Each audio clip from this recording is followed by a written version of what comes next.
Hello all newcomers and welcome back fellow Aeternians. As always, it's me, Emperor AP, and today we're going to be talking about something that you all have asked for on the channel for a really long time, and today we are finally here to deliver. We are talking about alliances. That's right.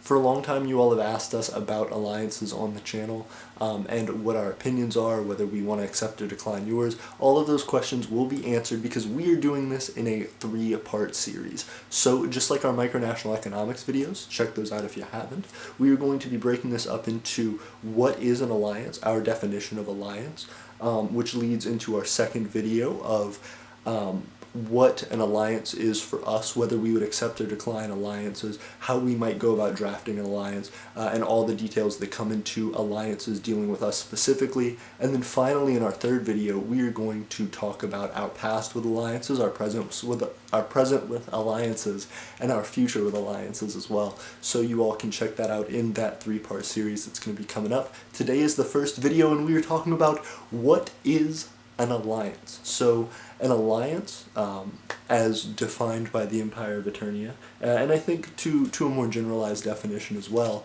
is an agreement between two parties that may have reason to compete with each other, making a formal agreement to work together to some specific shared mutual benefit. So the idea behind that would be, say, free trade. Two countries coming together and saying, I agree to not tax the things that you sell to me, and in exchange I expect you not to tax things that I sell to you. And that way this allows free trade between the countries. It encourages production economically by the businesses within specific nations, which then allow those nations to grow quicker. Their GDP grows, their economies grow, their industries grow, and it incentivizes people to trade with other countries. So if you can't get something in your country, you can receive it somewhere else a lot easier than you could if there were large tax burdens in the way of that, if it hiked the price of your good by 30 or 50% or something like that because of all the different taxes along the way. You can see how that would get quite hefty. So that's what an alliance is for us. If there is a reason for two people to compete or to not associate, and they decide to associate for some mutual benefit, that's an alliance. That being the case, we as the Empire of Aeternia do have specific targets and specific ideas that define mutual benefit for us. That's that key phrase there, is mutual benefit.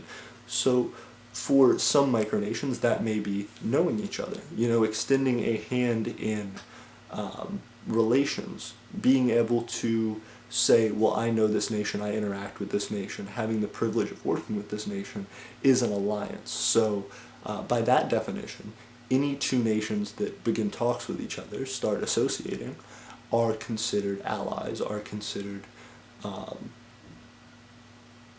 in some way creating some pact or alliance. Now that doesn't always happen, but a lot of the time if you do run into other micronations online, if you yourself run a micronation, or if you're in a micronation and you see some, or if you just look up micronations in general, you will pretty quickly find that a lot of the time the ways that micronations interact are by just sending each other these, hey, do you want an alliance, do you want a peace agreement or a friendship agreement or whatever, and they're kind of these little ways to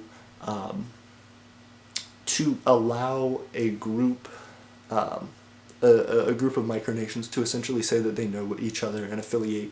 But to the Empire of Aeternia, to us, we don't necessarily consider that a large benefit. We do enjoy meeting other nations, we do enjoy having friendship with those other nations. However, a formal alliance is something that we hold very dear to us. And we wouldn't draft such a formal alliance, and we wouldn't accept such a formal alliance unless there were clear and distinct benefits to that arrangement. We think of alliances very similar to weddings, not to that extent necessarily, but when you join an alliance, you're marrying yourself to this other entity. If we join an alliance with another micronation, for better or for worse, we are associating ourselves with that nation. That doesn't necessarily mean we have to agree with everything they do, that doesn't necessarily mean we have to back them in everything they do, but or vice versa. But it is important that you try to align yourself with those you as closely align with ideologically or in some way that you would be associating with them. That being the case, we do take that very seriously and selectively as to how we go about choosing nations that we're interested in or who have been interested in us. Ultimately, the thing that we seek to do in an alliance is to create some mutual benefit. I'll give you an example. We'll talk more about this in the third video, going over our actual history with other alliances, and specifically the People's Republic of Parkistopia. But in this video I can bring up an example. In our alliance with the People's Republic of Parkistopia, we have been very excited, I think on both sides, to be sharing with each other and connecting with each other. They're one of the first micronations we found online, and one of the ones that we have had the closest contact with ever since. That being said, our alliance made sense for us because of our location near each other. We were fairly close in proximity, our borders were fairly near each other, and that being the case, it made us make a decision.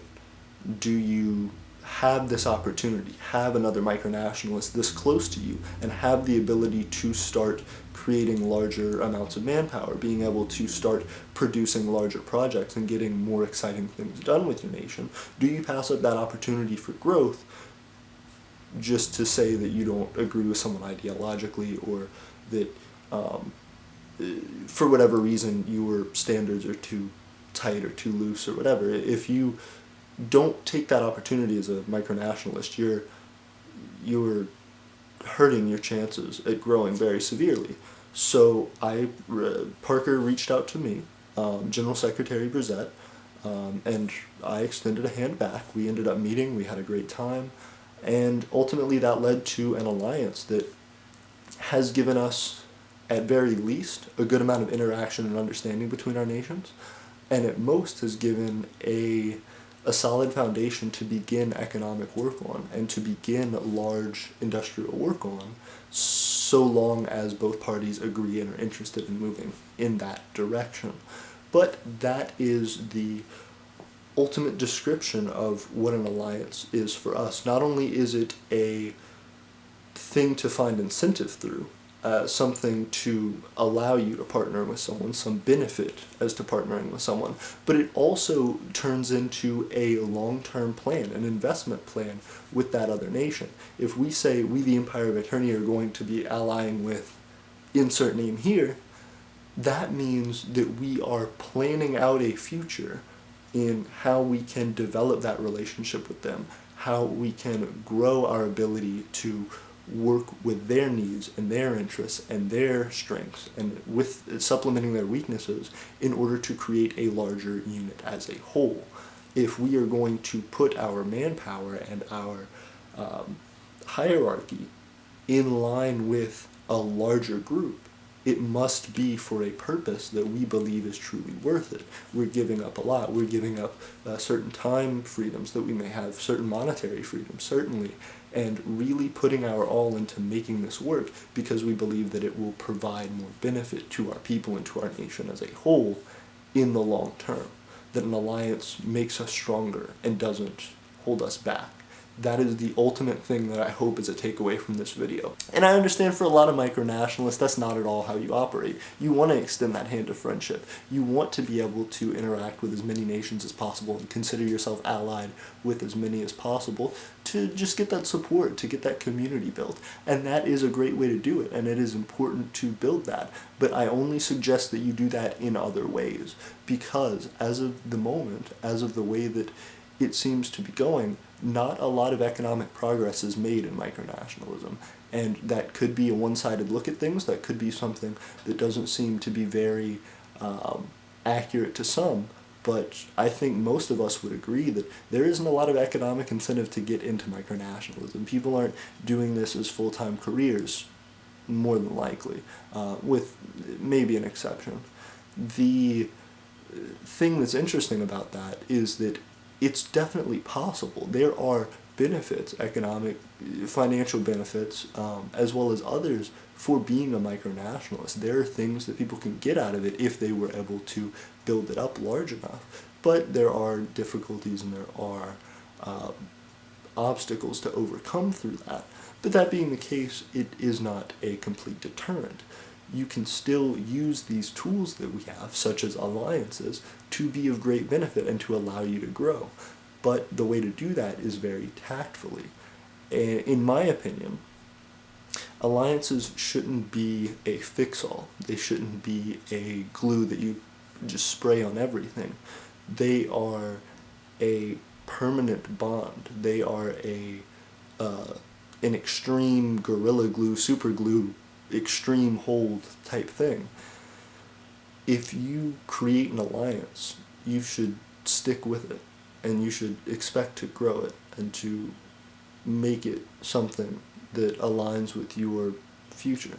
If it doesn't, that's fine, but you need to prepare as though it will, because that way you are truly contributing all that you can to that alliance. And if you have more manpower, if you're able to get something truly through that alliance, if there's a project that you want done, but you don't have enough people to help, if there is some specific monetary goal you want to reach, but you don't have enough people to come up with ways to sell a product or to do whatever, if you were trying to reach a certain population goal, but you're having trouble recruiting people, alliances can help in all of these things, but they must be used tactfully. They must be used as an by basis case for creating a fix somewhere as to getting the resources that you need. It is a loan that must be paid back with interest.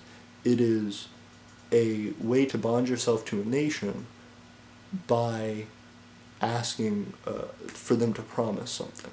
You're both promising a specific goal and a specific amount of resources that you can attribute to, that you can give to support and to grow. If you can't do that, if that's not a part of your alliance or your friendship treaty or whatever it is, then it's not doing much good to either nation. Not to say that you can't have it, but simply to say that it doesn't mean as much. If you truly want to grow a micronation, if you truly want to be a realist micronation, and if you're not sure what the difference between a realist and a fantastic micronation is, I also advise you go check out that video.